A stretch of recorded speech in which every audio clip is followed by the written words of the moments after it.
ನಮಸ್ಕಾರ ಸ್ನೇಹಿತರೆ, ನಾನು ವಿಜೇತ್ ವಸಿಷ್ಠ ಮಲ್ನಾಡ್ ಟ್ರಾವೆಲರ್ ಯೂಟ್ಯೂಬ್ ಚಾನಲ್ಗೆ ಸ್ವಾಗತ. ಇವತ್ತು ಹೋಗ್ತಾ ಇದ್ದೀವಿ ನಾವು ಹಿಮಾಲಯನ ಒಂದು ಲಾಂಗ್ ರೈಡಿಗೆ. ಲಾಂಗ್ ರೈಡ್ ಅಂದರೆ ಆ ಥರ ಲಾಂಗ್ ರೈಡ್ ಅಲ್ಲ, ಒಂದು ಲಾಂಗ್ ಟೆಸ್ಟ್ ರೈಡ್ ಅಂತ ಹೇಳ್ಬೋದು. ಈ ಒಂದು ಟೆಸ್ಟ್ ರೈಡ್ ಮಾಡಬೇಕು ಅಂತ ತುಂಬ ದಿನದಿಂದ ಟ್ರೈ ಮಾಡ್ತಾನೆ ಇದ್ದೀನಿ. ಬಟ್ ಅಲ್ಲಿ ಹೋದಾಗ ಇವತ್ತು ಪೂಜೆ ಇದೆ ಸರ್, ಅದಿದೆ ಸರ್, ಇವತ್ತು ಗಾಡಿ ಕೊಡೋಕ್ಕಾಗಲ್ಲ ಸರ್ ಅಂತೆಲ್ಲ ಹೇಳಿ ವಾಪಸ್ ಕಳಿಸ್ತಾಯಿದ್ರು. ಇವತ್ತೇನಾಗುತ್ತೆ ಅಂತ ನೋಡಬೇಕು. ಆಬ್ವಿಯಸ್ಲಿ ಇವತ್ತು ಆಗಲ್ಲ ಅಂದರೆ ನಾನು ವೀಡಿಯೋನೇ ಹಾಕಿರೋಲ್ವಲ್ಲ.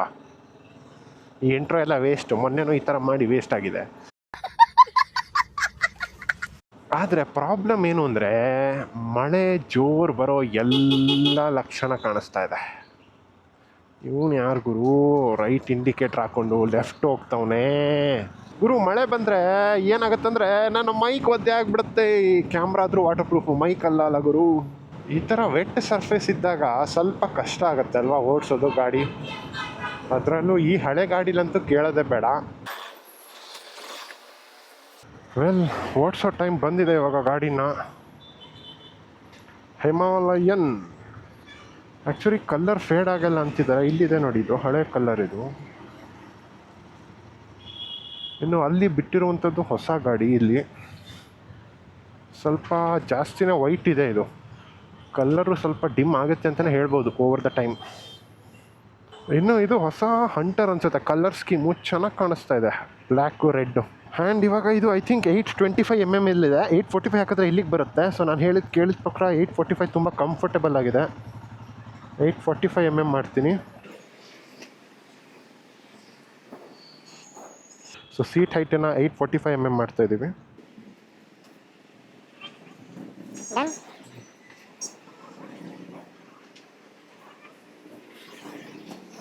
ಇನ್ನೂ ಕೆಳಗೆ ಹೋಯ್ತು ಅನ್ಸುತ್ತಿದ್ದು.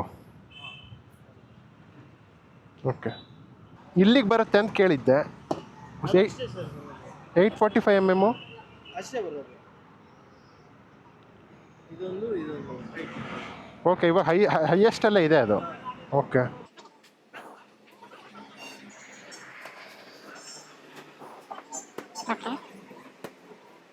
ಇದು ಗಟ್ಟಿ ಇದೆ, ಇದು ಸ್ಟಡಿ ಇದೆ.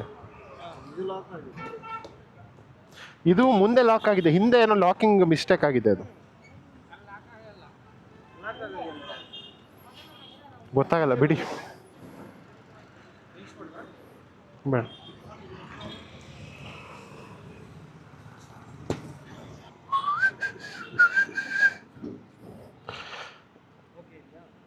ಎಸ್. ಮೊನ್ನೆನೂ ಇದೇ ಹೈಟ್ ಇತ್ತು ಅನ್ಸುತ್ತೆ. ಮೊನ್ನೆ ತಗೊಂಡಾಗ್ಲೂ 845ನೇ ಇತ್ತು. ಹಾಗಾದರೆ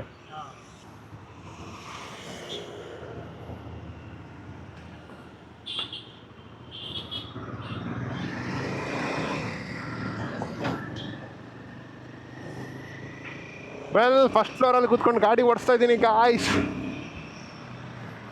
ಓ my god, break crazy. O, trip 0 ಮಾಡಿಕೊಟ್ಟಿದ್ದಾರೆ.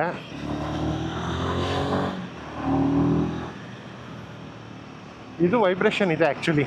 ಫುಟ್ಪೆಕ್ಸಲ್ಲಿ ಫೀಲ್ ಆಗ್ತಾ ಇದೆ. ಯಾವ RPM ಅಲ್ಲಿದೆ ಇದು? 5000 4000? ಓಕೆ, ನಿಮಗೆ ಗಾಳಿ ಸೌಂಡ್ ಬರ್ತಾಯಿತ್ತ ಅಂತ ಇವಾಗ ಕ್ಲೋಸ್ ಮಾಡಿದ್ದೀನಿ ನಾನು ವೈಸರ್ನ. ಫ್ರಂಟ್ ಬ್ರೇಕ್ ಮಾತ್ರ ಸಕ್ಕತ್ತಾಗಿದೆ. ಒಳ್ಳೆ ಕಾನ್ಫಿಡೆನ್ಸ್ ಬರುತ್ತೆ ಬ್ರೇಕ್ ಹೊಡಿಯುವಾಗ.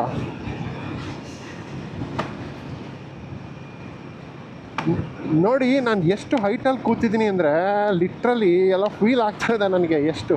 ಆ್ಯಂಡ್ ಪೋಸ್ಚರ್ ಕೂಡ ಸಿಕ್ಕಾಪಟ್ಟೆ ಕಂಫರ್ಟಬಲ್ ಆಗಿದೆ. ಮೊನ್ನೆಗಿಂತ ಸೀಟ್ಸ್ ಹಾರ್ಡ್ ಅನಿಸ್ತಾ ಇದೆ. ಲಾಂಗ್ ರೈಡ್ ಮಾಡುವಾಗ ಹೆಲ್ಪ್ ಆಗ್ಬೋದು, ಬಟ್ ಇವಾಗ ಅಷ್ಟೊಂದು ಇದಾಗ್ತಾ ಇಲ್ಲ ನನಗೆ. ಸ್ವಲ್ಪ ನೋವಾಗಿ ಸ್ಟಾರ್ಟ್ ಆಗ್ತಾಯಿದೆ. ಮೇ ಬಿ ಟೂರಿಂಗ್ ಸೀಟ್ಸ್ ತೊಗೊಳ್ಬೋದು ಸ್ವಲ್ಪ ದುಡ್ಡೆಲ್ಲ ಆದಮೇಲೆ, ಇನ್ ಕೇಸ್ ತೊಗೊಂಡ್ರೆ ಗಾಡಿನ. ಕ್ಲಚ್ ಸ್ವಲ್ಪ ಹಾರ್ಡ್ ಇದೆ ಅಂತಿದ್ರು, ನನಗೇನು ಅಷ್ಟೊಂದು ಫೀಲ್ ಆಗ್ತಾ ಇಲ್ಲ ಅಷ್ಟೊಂದು ಹಾರ್ಡ್ ಇದೆ ಅಂತ. ಬಟ್ ಬೈಕ್ ಸ್ವಲ್ಪ ಉದ್ದ ಇದೆ ಇದು, ಸೊ ಈಸಿಯಾಗಿ ನುಗ್ಸ್ಕೊಂಡು ಹೋಗೋದಕ್ಕಾಗೋದಿಲ್ಲ ನನ್ನ ಹಳೆ ಬೈಕ್ ಥರ. ಹಳೆ ಬೈಕ್ ಬಂದುಬಿಟ್ಟು ಪಲ್ಸರ್ RS 200. ಚೂರು ಸೈಡ್ ಹೊಡಿಯೋಕ್ಕೂ ಗ್ಯಾಪಲ್ಲಿ ನುಗ್ಬಿಡ್ಬೋದಿತ್ತು ಅದನ್ನು. ಬಟ್ ಇದು ಸ್ವಲ್ಪ ಕಷ್ಟ. ಇದೇನು ಗುರು ಮಿರರು ಈ ಥರ ಟರ್ನ್ ಆಗ್ತಾಯಿದೆ. ಓ ವಾವ್ ಬ್ರೋ, ಏನಿದು ಸಸ್ಪೆನ್ಷನ್ ಕ್ರೇಜಿ. ತಪ್ಪಿ ಅದ್ರಲ್ಲಿ ನನ್ನ ಪಲ್ಸರ್ RS 200 ಬಂದಿದ್ರೆ ಬಾಡಿ ಎಲ್ಲ ಶೇಕ್ ಆಗಿಬಿಟ್ಟಿರೋದು.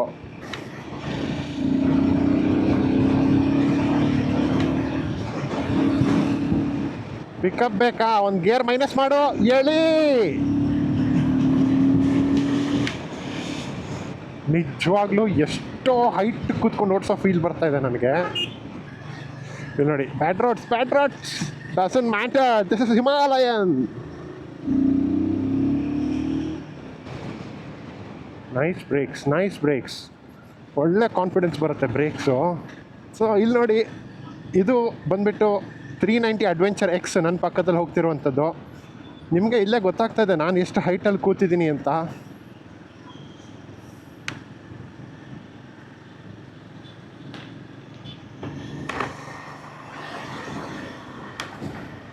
ರೈಡಿಂಗ್ ಪೋಸ್ಚರ್ ಮಾತ್ರ ತುಂಬ ಕಂಫರ್ಟಬಲ್ ಆಗಿದೆ. ಒಂದು ಗೇರ್ ಮೈನಸ್ ಹೇಳಿ. ರಿಯಲ್ ಟೈಮು ಫ್ಯೂಯಲ್ ಕನ್ಸಪ್ಷನು ಬರ್ತಾ ಇದೆ ಯಾವ ರೀತಿಯಾಗಿದೆ ಅಂತ. ಬಟ್ ನಾನು ಖಾಲಿ ಸ್ಟ್ರೆಚ್ ಸಿಗುತ್ತೆ ಅಂತ ಅಂದ್ಕೊಂಡ್ರೆ ಏನು ಗುರು, ಸಿಗ್ತಾನೆ ಇಲ್ಲ ನನಗೆ. ಗುರು ಏನು ಈ ಥರ? ನನಗೆ ರೋಡ್ ಬೇಕು ಗುರು, ಖಾಲಿ ರೋಡೇ ಇಲ್ಲ, ಖಾಲಿ. ಮಳೆ ಬಂತು, ನೋ.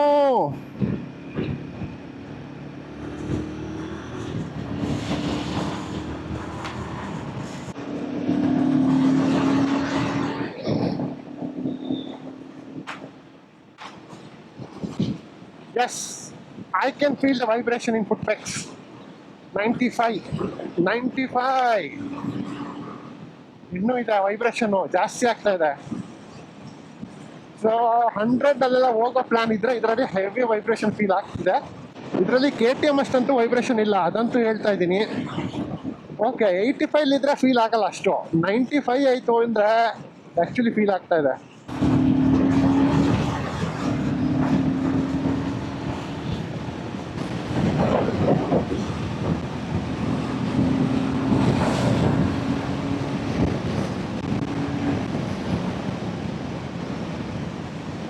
ವಿಂಡು ಹೆವಿ ಹೊಡಿತಾ ಇದೆ ಗುರು. ಈ ವಿಂಡ್ ಶೀಲ್ಡ್ ವೇಸ್ಟ್. ಏನು ಹೆವಿ ಹೊಡಿತಾ ಇದೆ ವಿಂಡು, ನನ್ನ ತಲೆ ಆ ಕಡೆ ಆಗ್ತಾ ಇದೆ. But very relaxed riding posture. Ergonomics ಮಾತ್ರ ನೆಕ್ಸ್ಟ್ ಲೆವೆಲ್ ಇದೆ, ಏನು ಫೀಲ್ ಆಗಲ್ಲ, ಸುಸ್ತೇ ಆಗಲ್ಲ. ಇಲ್ಲಿ ತಗೊಳಕ್ಕೆ ಹೇಳಿದ್ರು ಸರ್ವಿಸ್ ರೋಡನ್ನು. ಇವಾಗ ಅಲ್ಲೆಲ್ಲ ಒಂದು ಕಡೆ ಟರ್ನ್ ಮಾಡಬೇಕು.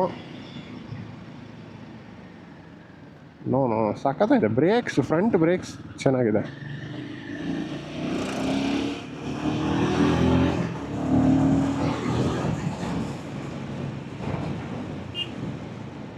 Okay, right indicator. ನಾನು ರೈಟ್ ಹೋಗ್ತೀನಿ. ಇಷ್ಟೆಲ್ಲ ಯಾಕೆ ಸ್ಲೋ ಮಾಡ್ತೀರಾ ಗುರು? ಹಿಮಾಲಯನ್ ಇಟ್ಕೊಳ್ಳಿ. ನೀರಲ್ಲಿ ಹೋಗೋಣ ಇವಾಗ. Does it matter? No, it doesn't.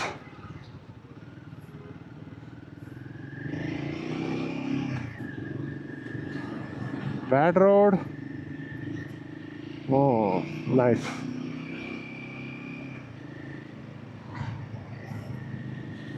Mirror ಒಳ್ಳೆ ಇದೇ ಕೊಡ್ತಾ ಇದೆ ಆ್ಯಕ್ಚುಲಿ, ಪರವಾಗಿಲ್ಲ, ಟೈಟ್ ಇದೆ ಮಿರರು.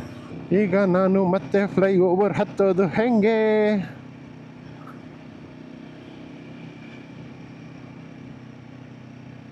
ಹಿಂಗೆ. ಓಕೆ,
ಓಡಿಸೋದ್ರಲ್ಲೇ ಫುಲ್ಲು ಬ್ಯುಸಿ ಆಗಿಬಿಟ್ಟಿದ್ದೀನಿ ಗುರು. ಒಳ್ಳೆ ಫೀಲ್ ಬರ್ತಾ ಇದೆ. ಆ್ಯಕ್ಚುಲಿ 100 ಎಬೋ ಅಂತ ಹೆವಿ ವೈಬ್ರೇಷನ್ ಇದೆ ಇದರಲ್ಲೂ.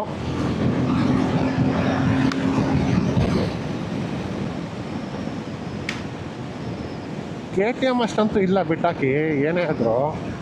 ಬಟ್ ಆದರೂ ಕೂಡ ಈ ಟಕ ಟಕ ಅಂತ ಹೊಡಿತಾ ಇರೋ ಸೌಂಡು ಓಕೆ, ಇದು ವೀಡಿಯೋದಲ್ಲಿ ಬರುತ್ತೆ, ನಾನು ಅಬ್ಸರ್ವ್ ಮಾಡಿದ್ದೆ ಆವಾಗಲೇ. ಓಕೆ, ಇದನ್ನು ಏನಾರು ಒಂದು ಗತಿ ಕಾಣಿಸೋಣ. ಈ ಥರ ಆರಾಮಾಗಿ ಹೋಗೋಕ್ಕೆ ಎಷ್ಟು ಚೆನ್ನಾಗಿದೆ ಗೊತ್ತಾ. 70-80 ಹೋದರೆ ಹೋಗಿದ್ದೇ ಫೀಲ್ ಆಗಲ್ಲ. ಬೈಕ್ ಓಡಿಸ್ತಾ ಇದ್ದೀನ ಗುರು, ಎಷ್ಟು ಕಂಫರ್ಟಬಲಾಗಿ ಹೋಗ್ಬೋದು ಅಂದರೆ 70-80 ಇದ್ದಾಗ. ನೋಡಿ ಇಲ್ಲಿ ಆರಾಮ್ಸೆ, ಏನು ಇಂಜಿನಿಗೂ ಏನು ಸ್ಟ್ರೆಸ್ ಇಲ್ಲ, ಏನಿಲ್ಲ, ಆರಾಮ್ಸೆ ನಿಧಾನಕ್ಕೆ ಹೋಗ್ತಾ ಇರೋದು. ಓಕೆ, ಇಲ್ಲೊಂದು ಹಂಪ್ ಇದೆ. ಓಲಿ ಕ್ರ್ಯಾಬ್, ಜಂಪ್ ಆಯಿತು. ಫೀಲ್ ಅಂದರೆ ಇದು ಫೀಲ್ ಆಗಿಲ್ಲ, ಬಟ್ ಗಾಡಿ ಜಂಪ್ ಆಯಿತು. ಇಲ್ಲೂ ಕೂಡ ಸ್ಟ್ರೈಟ್ ಹೋಗ್ಬೋದು. ಐ ಥಿಂಕ್ ನಾನು ಬೇಕಂತಲೇ ಸ್ವಲ್ಪ ರೋಡ್ ಖರಾಬ್ ಇದೆ ಲೆಫ್ಟ್ ಸೈಡಿಗೆ, ಅಲ್ಲಿ ಹೋಗ್ತೀನಿ. ಬಿಕಾಸ್ ನನಗೊಂಚೂರು ಖರಾಬ್ ರೋಡಲ್ಲಿ ಓಡಿಸಿ ಫೀಲ್ ಮಾಡಿಬಿಟ್ರೆ ಟಕ್ ನಿಧಾನಕ್ಕೆ ಫೀಲ್ ಆಗುತ್ತೆ. ಇದರಲ್ಲೂ ಆಗೋದೇ ಇಲ್ಲ ಅಂತ ಏನಿಲ್ಲ. ಈ ಸಿಮೆಂಟ್ ರೋಡಲ್ಲಿ ಎಲ್ಲ ಕಡೆನೂ ಫೀಲ್ ಆಗುತ್ತಲ್ವ, ಅಷ್ಟೊಂದು ಪ್ರಾಮಿನೆಂಟಾಗಿ ಆಗಲ್ಲ.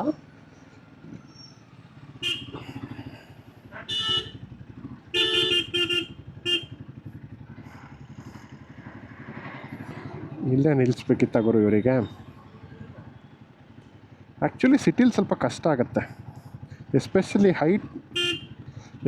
ಹೈಟ್ ಇಲ್ಲ ಅಂದವರಿಗೆ. ಈ ರೀತಿಯಾಗಿ ನೋಡಿ, ಇಲ್ಲಿ ನಂದು ಫ್ಲ್ಯಾಟ್ ಫುಟ್ ಆಗ್ತಿದೆ, ಬಟ್ ಈ ಕಾಲು ಫ್ಲ್ಯಾಟ್ ಫುಟ್ ಆಗುತ್ತೆ.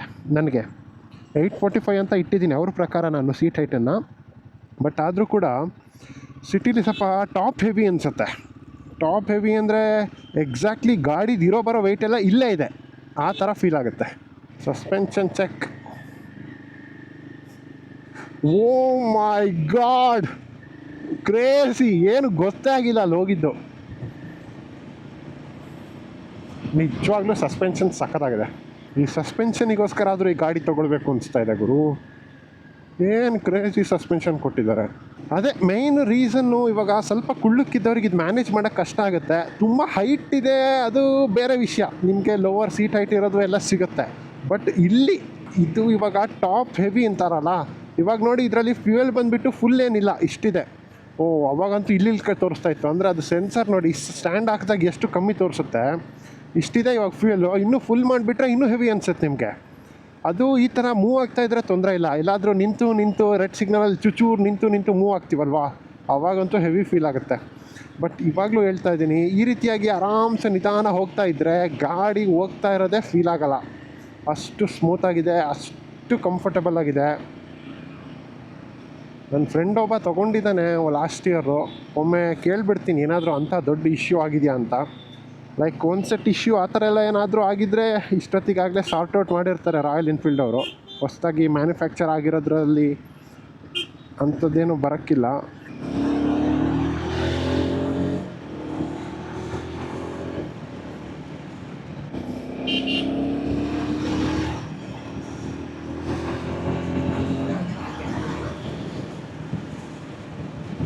ನನಗೆ ಇದ್ರದ್ದು ಸಸ್ಪೆನ್ಷನ್ ಚೆಕ್ ಮಾಡೋಣ ಅಂತ ಭಾರಿ ಹುಚ್ಚಿಡ್ತಾ ಇದೆ.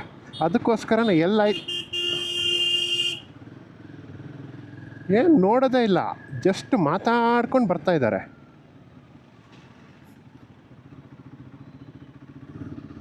ಮೊದಲೇ ಫಸ್ಟ್ ಟೈಮ್ ಓಡಿಸ್ತಾ ಇರೋ ಗಾಡಿ ಥರ ಫೀಲ್ ಆಗ್ತಾ ಇದೆ, ಹೆವಿ ಅನಿಸ್ತಾ ಇದೆ. ಅಂಥದ್ರಲ್ಲಿ ಈ ಥರ ಇವರು ಅಡ್ಡ ಬಂದುಬಿಟ್ರೆ, ಸೊ ರೈಟ್ ಹೋಗ್ತಾನೆ ಇವನು.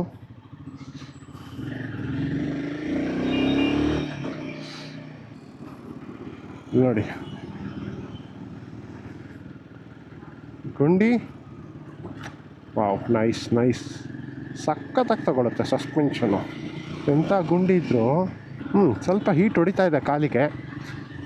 ಸಿಟಿಲಿ ಸ್ವಲ್ಪ ಹೀಟ್ ಆಗುತ್ತೆ ಹಾಗಾದರೆ, ಬಟ್ ಅಷ್ಟೊಂದು ಪ್ರಾಮಿನೆಂಟ್ ಆಗಿಲ್ಲ. ನೀವೇನಾದರೂ, ನಾನು ಶಾರ್ಟ್ಸ್ ಹಾಕ್ಕೊಂಡು ಓಡಿಸ್ತೀನಿ ಕೆಲವೊಮ್ಮೆ, ಅಂಥ ಟೈಮ್ನಲ್ಲಿ ಸ್ವಲ್ಪ ಕಷ್ಟ ಆಗ್ಬೋದು. ಬಟ್ ಈ ರೀತಿಯಾಗಿ ಪ್ಯಾಂಟೆಲ್ಲ ಹಾಕ್ಕೊಂಡು ಹೋದಾಗ ಅಷ್ಟೊಂದು ತೊಂದರೆ ಆಗೋಕ್ಕಿಲ್ಲ. ಹೆವಿ ಹೀಟ್ ಹೊಡಿತಾ ಇಲ್ಲ, ಬಟ್ ನಾನು ಏನು ಹೆವಿ ಓಡಿಸಿಲ್ವಲ್ಲ ಇವಾಗ.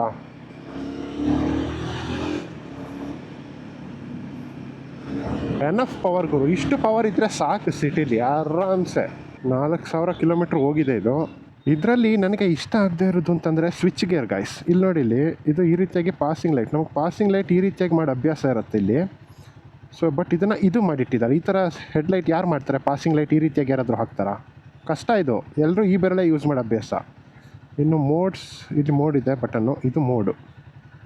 ABS on, ABS off, ride mode eco, performance, ABS on, okay done. ಈ ಜಾಯ್ಸ್ಟಿಕ್ಕು ಅಷ್ಟೊಂದು ಏನು ಚೆನ್ನಾಗಿಲ್ಲ ಗುರು.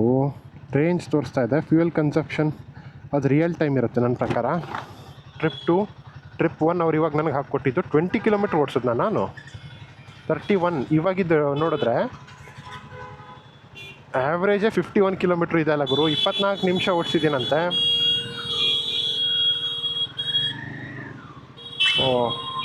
ಹುಡುಗಿರು ಬುಲೆಟ್ ಓಡಿಸೋದು ಸ್ವಲ್ಪ ಜಾಸ್ತಿ ಆಗಿದೆ, ಬಟ್ ಗಾಡಿ ಆನ್ ಆಗ್ತಿಲ್ಲ, ಏನು ಮಾಡೋಣ. ಓಕೆ, ಇಲ್ಲಿ ನೋಡಿ, ಇಲ್ಲಿ ಇದು ಇವಾಗ ಟ್ರಿಪ್ ನಂದು 20 ಕಿಲೋಮೀಟರ್ಸ್ ಓಡಿಸಿದ್ದೀನಿ ನಾನು. ಸೊ 20 ಕಿಲೋಮೀಟರ್ಸಿಗೆ ನನಗೆ ಇಲ್ಲಿ ಏನು ತೋರಿಸ್ತಾ ಇದೆ 31.2 ಮೈಲೇಜ್. ಅದು ನಾನೇನು ಅಷ್ಟೊಂದು ಸ್ಮೂತಾಗಿ ಏನು ಓಡಿಸಿಲ್ಲ, ಸ್ವಲ್ಪ ಹೆವಿ ಎಳ್ದಾಡಿದ್ದೀನಿ. ಒಳ್ಳೆ ಮೈಲೇಜ್ ಅಂತ ಹೇಳ್ಬೋದು. ಏನಕ್ಕಾರೆ ನಂದು RS 200 ಇದಕ್ಕಿಂತ ಕಮ್ಮಿ ಕೊಡುತ್ತೆ ಸಿಟಿಲಿ. So I think good. 31.1 is good bro. So ಇದ್ರ ಮೇಲೆ ಹೋಗೋಣ ಇವಾಗ. ಹಾಂ ನೋಡಿಲ್ಲಿ ಗಡ ಗಡ ಗಡ ಗಡಗ ಆದರೂ ಅಷ್ಟೊಂದು ಫೀಲ್ ಆಗಲ್ಲ. ಮನು RRI ಕಾಲ್ ಮಾಡ್ತಾ ಇದೆ, ನೋಡೋಣ ಒಂದು ನಿಮಿಷ. ಬಟ್ ನನಗೆ ಆ್ಯಕ್ಚುಲಿ ಹೀಟ್ ಹೊಡಿತಾ ಇದೆ. ಶೂಸ್ ಹಾಕಿದರೂ ಕೂಡ ಶೂಸ್ ಒಳಗಿಂದ ಹೀಟ್ ಹೊಡಿತಾ ಇದೆ ನನಗೆ. ಹೀಟ್ ಆಗ್ತಾ ಇದೆ ಗಾಡಿ. ಹಾಗಾದರೆ ಚಪ್ಪಲೆಲ್ಲ ಹಾಕ್ಕೊಂಡು ಓಡಿಸೋರಿದ್ರೆ ಸ್ವಲ್ಪ ಹೆವಿ ಹೊಡಿತಾರ ಅಂತಂದರೆ ಸ್ವಲ್ಪ ಕಷ್ಟ ಆಗ್ಬೋದು. ವೆಲ್, ಇಲ್ಲಿ ನೋಡಿಲ್ಲಿ ಫೀಲಿಂಗ್ ಮಾತ್ರ ನೆಕ್ಸ್ಟ್ ಲೆವೆಲ್ ಇದೆ ಗುರು ಇದು ಓಡಿಸುವಾಗ. ಯಾಕೆ ಗುರು ಅವಾಯ್ಡ್ ಮಾಡಬೇಕು ರೋಡ್, ಬ್ಯಾಡ್ ರೋಡ್ಸ್ ಎಲ್ಲ? ಆ ಹಳೆ ಬೈಕ್ ಆದರೆ ಅವಾಯ್ಡ್ ಮಾಡಬೇಕಪ್ಪ. ಇದರಲ್ಲಿ ಏನು ಗುರು ಹೋಗ್ತಾ ಇರೋದು. ಎಂಥದೇ ರೋಡ್ ಬರಲಿ, 31.4 ಮೈಲೇಜ್, 26 ನಿಮಿಷ ಓಡಿಸಿದ್ದೀನಿ. ಆ್ಯಾವ್ರೇಜ್ ಸ್ಲೋ ಆಗ್ತಾಯಿದೆ. ಇವಾಗ ಅವ್ರು ನೋಡಬಾರ್ದಲ್ವಾ, ಶೋರೂಮ್ ಅವ್ರು ನೋಡಿಬಿಟ್ರೆ ಇಷ್ಟೊಂದು ಆ್ಯಾವ್ರೇಜ್ ಸ್ಪೀಡ್ ಹಿಡ್ಕೊಂಡಿದ್ದೀರಾ ಸಿಟಿಲಿ ಅಂತ ಹೇಳಿಬಿಟ್ರೆ, ಸೊ ಇವಾಗ ಸ್ಲೋ ಹೋದರೆ ಅದು ಆಟೋಮೆಟಿಕ್ಕಾಗಿ ಕಮ್ಮಿ ಆಗ್ತಾ ಹೋಗುತ್ತಲ್ವಾ. ಹೆಂಗೆ ನಾವು ಹ್ಯಾಂಡ್ಲೆ ಬ್ಲ್ಯಾಕ್ ತೊಗೊಳ್ಳೋಣ ಅಂತ ಅಂದ್ಕೊಂಡಿರೋದು ನಾನು. ಸೊ ನಾನು ಆಗಲೇ ತೋರಿಸ್ದಂಗೆ ಇದು ವೈಟ್ ಕಲರು ತೊಗೊಂಡಾಗ ಸ್ವಲ್ಪ ಇದಾಗ್ತಾ ಇದೆ, ಅದು ಚೂರು ಏನು ಕಲರ್ ಫೇಡ್ ಆದಂಗಿದೆ. ಬ್ಲ್ಯಾಕ್ ಆಗಲ್ಲ ಅಂತಲ್ಲ, ಬ್ಲ್ಯಾಕು ಗೋಲ್ಡನ್ ಕಲರ್ ರಿಮ್ಸ್ ಎಲ್ಲ ಸಿಗುತ್ತಲ್ಲ, ಅದು ಸ್ವಲ್ಪ ಚೆನ್ನಾಗಿದೆ ಅನಿಸ್ತು ನನಗೆ. ಇದರಲ್ಲಿ ನಾರ್ಮಲ್ ಬೈಕ್ ಥರ ಬ್ಲ್ಯಾಕ್ ಕಲರ್ ರಿಮ್ಸು.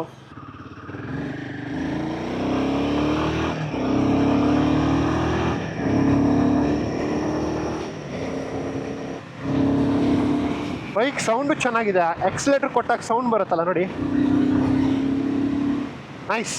ಬೈಕ್ ಸೌಂಡು ಸಖತ್ತಾಗಿದೆ, ನನಗಿಷ್ಟ ಆಯಿತು. ಆ್ಯಂಡ್ ಫೀಲಿಂಗ್ ಅಂತೂ ನೆಕ್ಸ್ಟ್ ಲೆವೆಲ್ ಇದೆ ಗುರು. ಏನೇ ನೀವು ಓಡಿಸುವಾಗ ಬರೋ ಫೀಲಿಂಗ್ ಇದೆಯಲ್ಲ, ಇದು ಯಾರ್ಯಾರು KTM ತೊಗೊಳ್ಬೇಕು ಅಡ್ವೆಂಚರ್ 390 ಅಂದ್ಕೊಂಡಿದ್ರೆ ಒಮ್ಮೆ ಇದ್ರೆ ಟೆಸ್ಟ್ ರೈಡ್ ನೋಡಿ. ಒಮ್ಮೆ ನೀವು ಅದೇ ತೊಗೊಳಿಬೇಕಾದ್ರೆ, ಬಟ್ ಒಮ್ಮೆ ಟೆಸ್ಟ್ ರೈಡ್ ನೋಡಿ, ಸಖತ್ ಫೀಲಿಂಗು.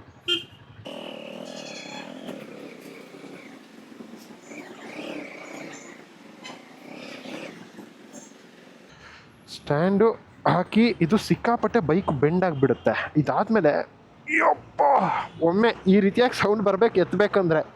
ಎಷ್ಟು ಬೆಂಡ್ ಆಗುತ್ತಂದರೆ ನಾರ್ಮಲ್ ಮನುಷ್ಯ ಯಪ್ಪ ಈ ಥರ ಸ್ವಲ್ಪ ವೆಯ್ಟ್ ಅಂತೂ ಇದೆ ಏನೇ ಅನ್ನಿ. ಫ್ರಂಟ್ ಬ್ರೇಕ್ಸ್ ಸಕ್ಕತ್ತಾಗಿದೆ. ಹೆಡ್ಲೈಟು ಅಷ್ಟೊಂದು ಚೆನ್ನಾಗಿಲ್ಲ ಅಂತ ಕೇಳಲ್ಪಟ್ಟೆ, ನನಗದು ಟೆಸ್ಟ್ ಮಾಡೋದಕ್ಕಾಗಲಿಲ್ಲ ಇವಾಗ.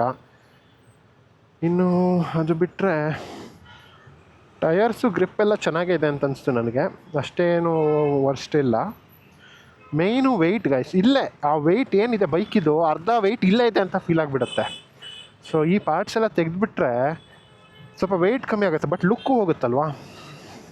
ಓಕೆ, ನೋಡೋಣ ಏನಂತ ಡಿಸೈಡ್ ಮಾಡಿ.